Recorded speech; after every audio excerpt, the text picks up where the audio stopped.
All right. So perfect. So hey, hi Amogh, how are you? I'm good, ma'am. What about you? I'm doing great. So cool. So Amogh, let me start with the first question, right? So you come from a finance background, worked with EY, internal audit.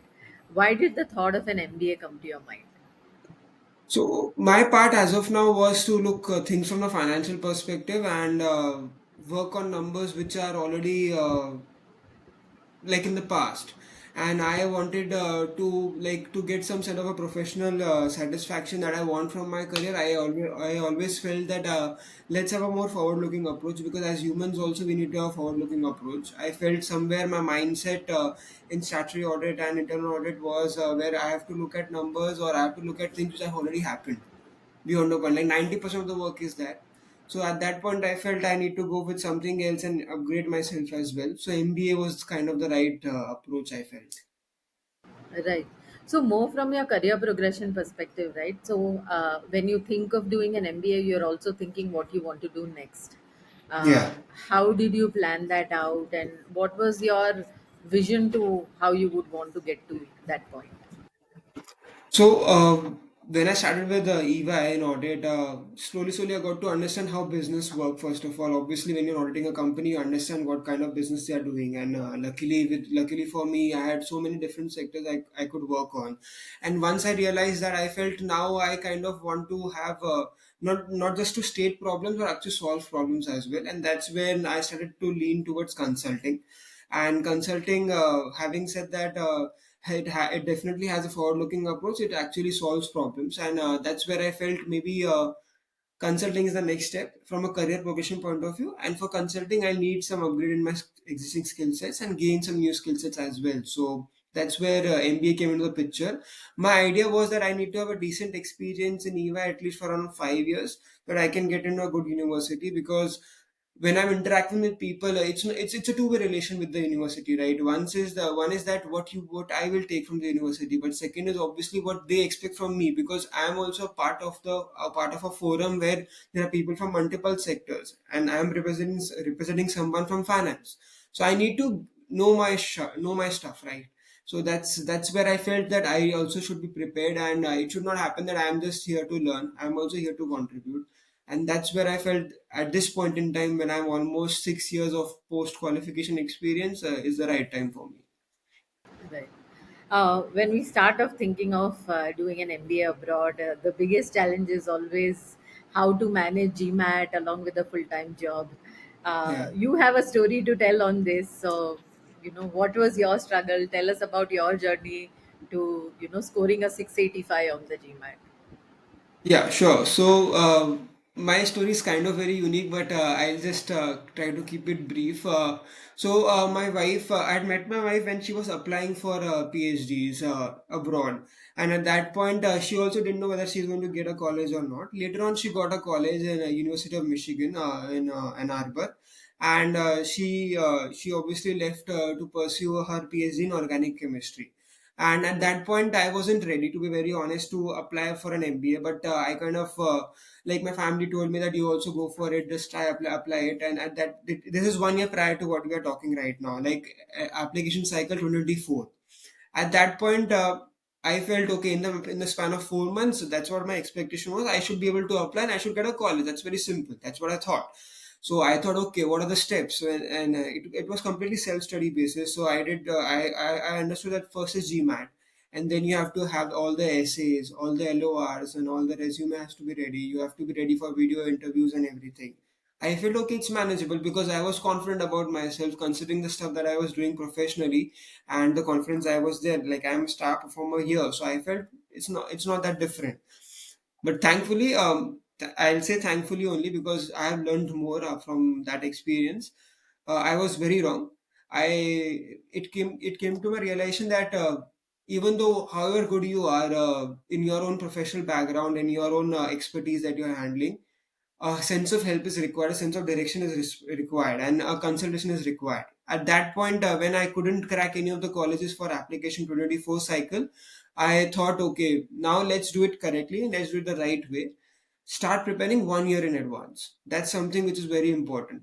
and that's when I contacted with you guys after a Google search and everything, and I started with GMAT right in April 2024, and for the cycle of 25. And since I had a prior experience, I could manage GMAT very quickly, and thanks to the mentorship that was there, I could score that, because initially my score was on self study basis, it was 620, and that to the old GMAT. And now in GMAT Focus, I got a 675, so it was really great for me and a good progression. And that's when I started to believe, okay, now I can make it, because the toughest part for me was GMAT, to be very honest. Essays and everything, yes, they are tough, but then you can write your own story, because ultimately it's your story. Scoring something in an academic exam after so much of years of no academic readiness is something which is a bit difficult. So that's how it happened, and now luckily I got into a school where my wife is, which was my ultimate goal. So that is great. Right. So, tell me a little bit about what changed in your approach in terms of GMAT. Even when you're looking at self study, you're still going through the same content or the same kind of topics and things like that. What changed for you when you started working with Crackverbal?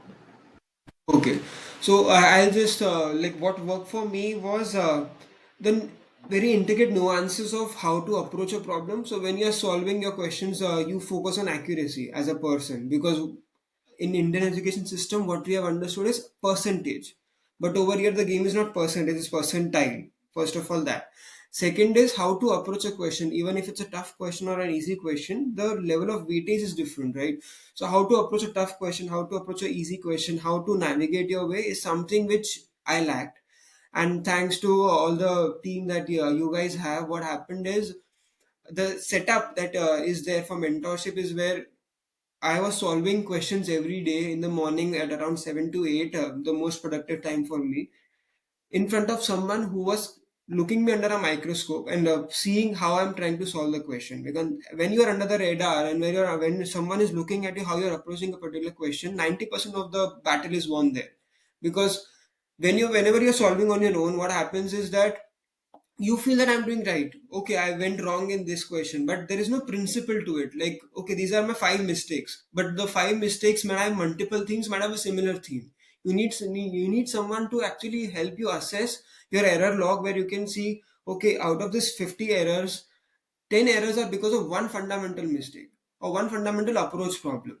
Five errors are because of another approach problem. So that bracketing of errors is something where you need an expert, and that's what really worked for me. My quants was obviously very good, because I'm from financial background, but from a verbal standpoint, I lacked a very good approach to solve the questions which I mentioned. So over there, whenever I used to solve the question on my own, I used to get lost in the details. But just to give an example, like how to create mind maps is something which you guys have, and that is such. In theory, when you read it, you might not get it, but then when you have someone speaking and actually explaining the stuff to you, you realize, okay, that's the approach, and it adds a human experience to it. So that's something which is really important and which I believe worked in my favor. Awesome. So, how much time did you spend on your GMAT prep, and uh, what was your feeling when you saw a 675 on the screen? So I spent around 2.5 months with you guys on GMAT, which included a break of 1 month for my wedding. My wedding was in between, so I had everything going on in my life at that time. So around 2.5 months, and to be very honest, my GMAT experience is also very weird.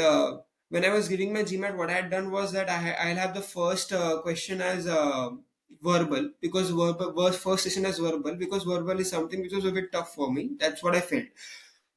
Then I'll move on to quants, which is much easier, and then DI. And I'll take a break after the two sessions of quant and verbal and quant. However, when I gave my verbal exam, the Spock came and told to me that please don't take any breaks, because someone people who are taking breaks are not able to re-log in. And this was right before the last question that I was solving. So right between in my exam of verbal. So I just left it. I didn't actually digest whatever information was given to me. I just solved it, and then when the screen comes to opt for a break or not, I said I wasn't happy with my verbal performance. To be very honest, so I said let it be. I'll just take a gamble. I'll take a break. I took a break. I came back, out of the 35-40 people in the center, only mine was able to relog in. And that's where I felt I'm screwed because the verbal wouldn't went well. And then what happened is that I did quants very well according to me. And then after that I took sorry after that I took a break, and then I did DI as well.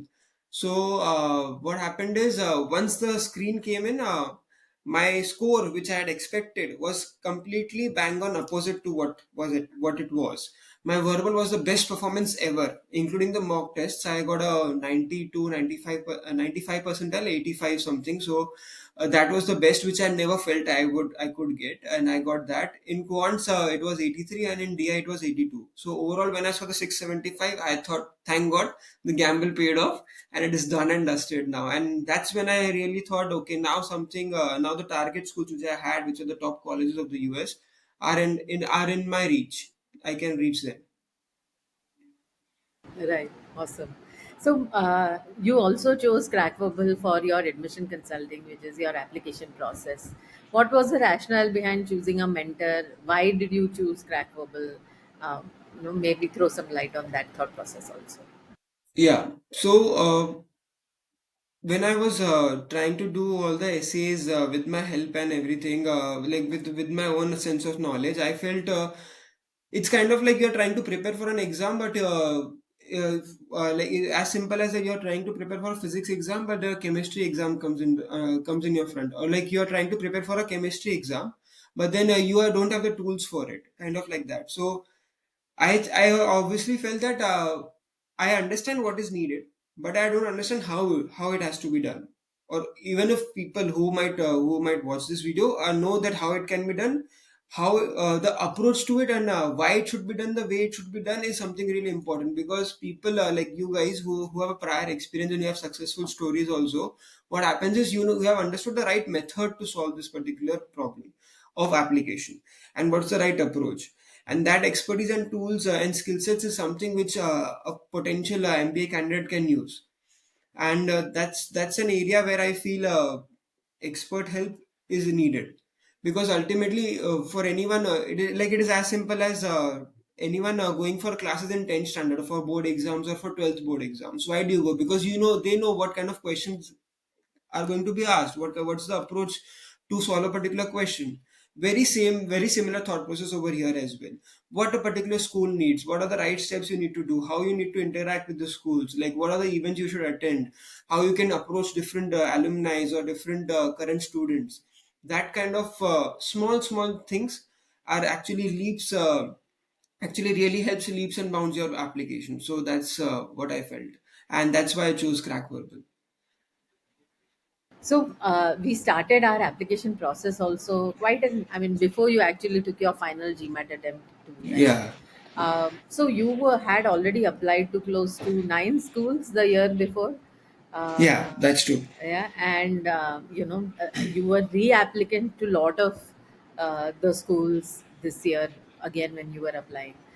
What was going on in your mind, and were there other things other than GMAT that you wanted to focus on, or what was typically going on in your mind in terms of how you would handle this challenge? So I'll be very frank, I was very scared. I felt that my chances are ruined because I pushed myself and I kind of tried to be a lone warrior the day like before the application I got successful in. So at that point, my first question to you before even getting into the stuff was, do colleges accept reapplicants? Because they do mention that on the website, but what's the percentage actually, especially considering my profile? And once I discussed it with you, I got a bit of confidence that okay, a reapplicant is actually a good thing to do, good thing as well for the school, because that shows the sense of commitment you have towards the school as well, right? And at that point, I felt okay, let's go step by step, because GMAT was one of the problems for me definitely, and like I am not that great in academics in terms of proper test taking. Like my test taking skills are not that great. If I'm given a presentation, I talk about it. I can talk about it for hours and everything. Like I can nail that. But having a pen and paper and solving a set of questions is something which is kind of difficult for me. So that was one of the aspects as well. But then the second aspect was, now that I have whatever I've achieved in the one year after applying for the first time, how to bring it out perfectly the way the schools might actually feel that I have progressed professionally, personally, and from a community service as well. Like in all the three dimensions, how have I progressed? That kind of story has to be put out very clearly, because for a reapplicant, there are two battles. First of all, to impress, which you have failed already. So that goes in the negative. And second is what kind of growth you have shown since you have applied for the first time. So these two things are actually very fundamental for a reapplicant, and that's what I feel you guys really helped me out in, because to be honest, I was kind of overwhelmed as to how to process all these kind of needs and requirements of all the schools into a 50-word essay or a 100-word essay. The word limits are also daunting. So that's also something which was challenging, and thanks to you guys, I could manage that. Right. So, if I have to ask you what was more difficult, the GMAT process or the application process, what would you say? Uh, See, GMAT process is a bit fun because you try to solve questions and your mind is alive. Application process is kind of more tough. But to be very honest, post getting admitted, I believe the process that I'm facing right now is much more tougher because nothing is in my hands. I have to depend on everyone for everything. Rest all things are under your control beyond a point.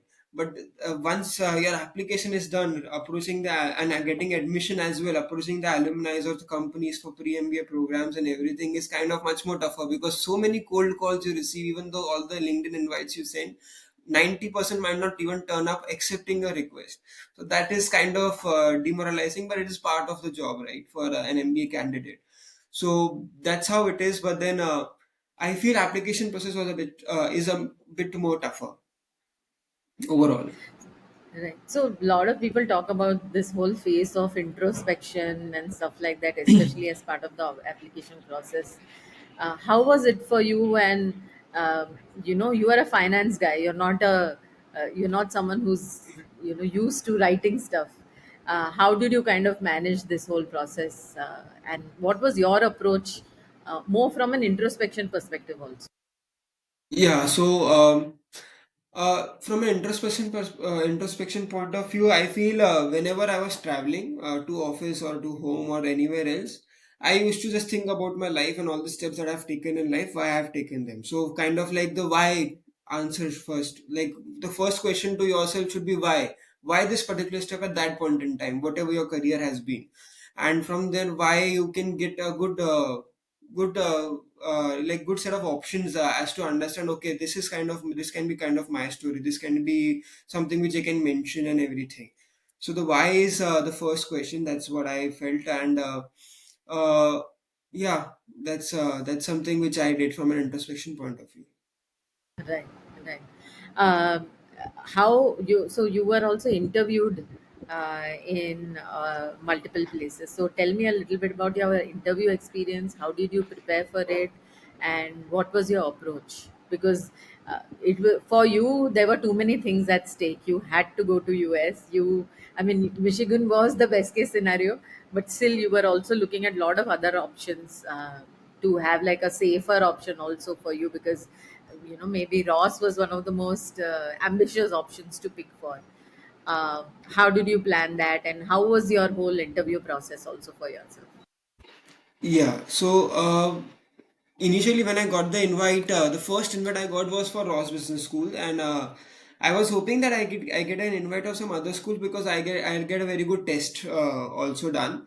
Then once I got the invite for Ross and it was aligned before any other school, I knew that this is the make it or break it for me. I should not regret it post after 1 month on this particular point. And at that point, to be very honest, one point that worked in my favor was that I knew Ross since 2019, since I talked about it to my father as well. And luckily, my wife went there only. That's a different thing. But then I kind of knew the school very well, and that's something which worked in my favor, because first step to the interview was the interview is what I feel is first of all knowing the school really well. And by the way, what I mean by knowing the school is not knowing the curriculum of the school or the clubs that they have, the actual intent behind the school, the organic thought behind the school is really what is very important to understand. And that is something which because I was following them for so long. I understood their organic thought behind them, where they want, where what they want to create out of every individual joining Ross Business School is someone who is contributing to the world in any of the dimensions possible, right? And making an impact, which is their main logo and motto. So that's what was there in my mind. So post that, obviously there are set of interview questions which are there, which might be behavioral, which might be technical, which might be about your resume or about yourself, everything. And so everywhere you need to have the answers articulated in such a way that actually resonates with them, because ultimately the interviewer has at least 1,000 people to interview, or like the as a panel they have 1,000 people. How will they like you is dependent on whether you as an individual actually resonate to their thought, which is kind of a very basic human emotion, right? Ultimately when I'm talking to you, you might like me only when you feel okay, the person's perception is something what I'm looking for, and actually live with it. It's not about faking it, because they're very good with that, because ultimately when by the end of the interview they have a lot of details about you, that even if you're trying to have a have telling a little bit of white lie or getting your way around them, it won't work. You have to live the experience, you have to live the behavior, you have to be that kind of a person and actually believe in their beliefs, right? So that's something which was really important. That was my first step, where I understood what the school really wants and whether I can offer it or not. That's something really important. And after I realized that I can offer that, how to articulate that in my answers. That's the third step, where obviously there will be a reservoir of questions in your mind. You need to have a rough level of idea of what you have to speak about. And thanks to you guys, when we did the mock interview, I got really good inputs from you guys as to how I can articulate that really well. Because what really works as well is that I'm not the only one who's thinking about it. There is someone who is not me and actually knows me, because you have been part of the process with me, that you might give me a fresh perspective as well. Ultimately, another mind is kind of an opportunity to get a fresh perspective, right, about yourself. And introspection is really important, as you mentioned, but then knowing about some other person might give you some fresh perspective which can actually do wonders. And that really happened with during the mock interview which I had with Arun sir. And I kind of rethought about my answers, and I got I got really lucky where I could actually talk to the interview in such a way. And she was she's a second year student as of now as we speak, so she could actually resonate with my thought process, and we could connect, which is really important. So connecting is much more important, because it's kind of a casual conversation. That's obviously true, but then ultimately the person is interviewed.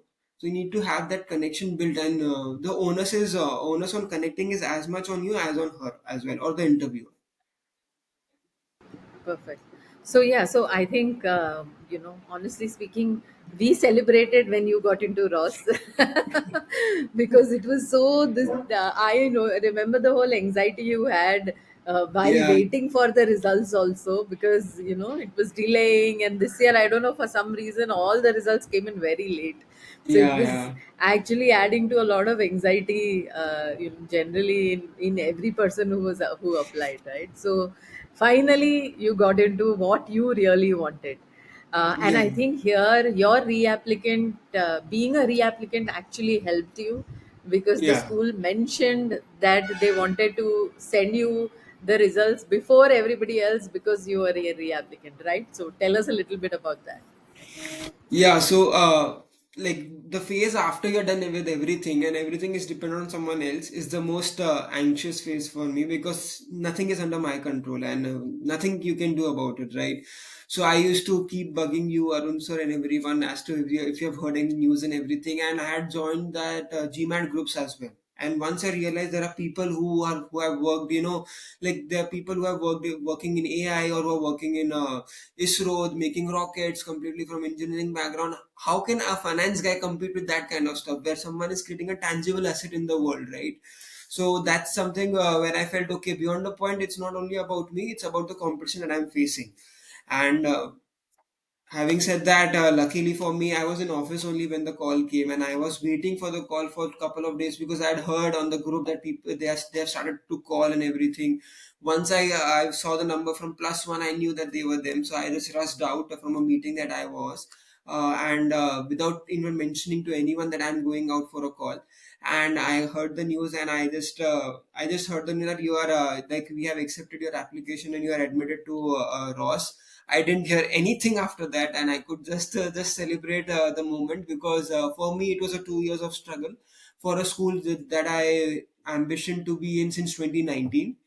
And to be honest, it's kind of destiny for my wife and me that we have landed in the same school as well, because that's kind of a big couple goal that we have now achieved, which many rare couples might have achieved over the planet.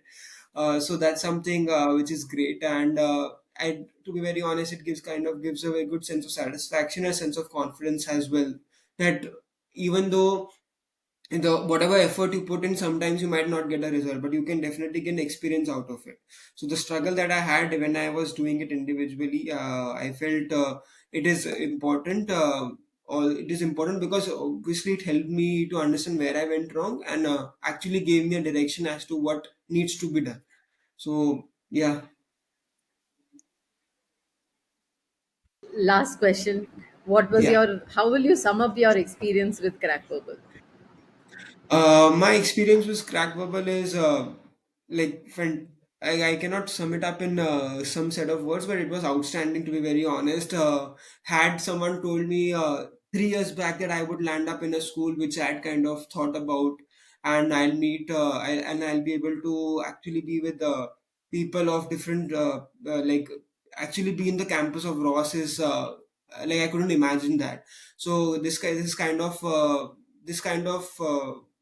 experience that I had with you is rewarding for me, and I'm really thankful because ultimately I could achieve that kind of an ambition and goal because of you guys. Obviously, I didn't know you guys at all before, and somehow. I don't know, at that moment when I just Googled and I saw I'll give it a call, I'll give a call to Crystal and just understand how it is and everything. That moment, from that moment till this moment, is actually kind of from a story which is great. And it sets a very great story for me to tell to someone else as well. So that kind of experience is very rewarding and overwhelming as well. Cool. So thank you so much, Amogh. This was awesome and brilliant. Last thing, if you have any advice to give to people who are preparing, thinking of doing an MBA at this point, what would that advice be for them? Like people start with targeting the set of schools, which is the first step, and that's a correct step. But having said that, uh, prepare 1 year in advance. Like a preparation for an MBA should not be a months of preparation where you say, okay, right now I'm in April. If I want to apply for fall 2026, I have round one and round two for me. Round two is in January. So I'll start preparing now. I'll give my GMAT, and then what I'll do, I'll give my GMAT in 2 months. By June, I should be done with GMAT, and then I can work on my essays. Ideally, doesn't work that way, because when you're applying, you're applying for all the work that you have done till date. So if you are lacking in community service, if you're lacking in your professional experience, if you're lacking academically, wherever aspect you're lacking, you should work on it for at least a year. So you should have your target school. According to the target school, you should attend the sessions. Everything you should attend, because you'll get to understand and understand their beliefs and their ideologies. And with that experience and with that knowledge, you can work and cultivate your CV, cultivate your entire application. So I really think 1 year in advance. I believe that's the first step. That's really important. Awesome. Cool. So thank you so much, Amogh. This was awesome. This is amazing. And I'll just stop the recording now.